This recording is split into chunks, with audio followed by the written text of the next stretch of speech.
How to create a Character AI account. First, open the Google Play Store and search for Character AI. Download and install the official app. Character AI has an official Android app available. You'll now need to choose a sign-up method.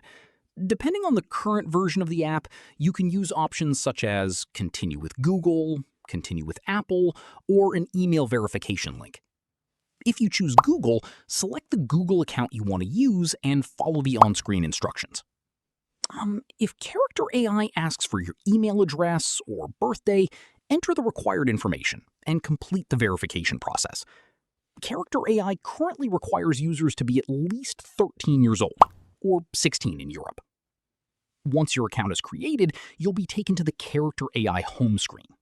From here, you can explore characters, start conversations, and create your own characters.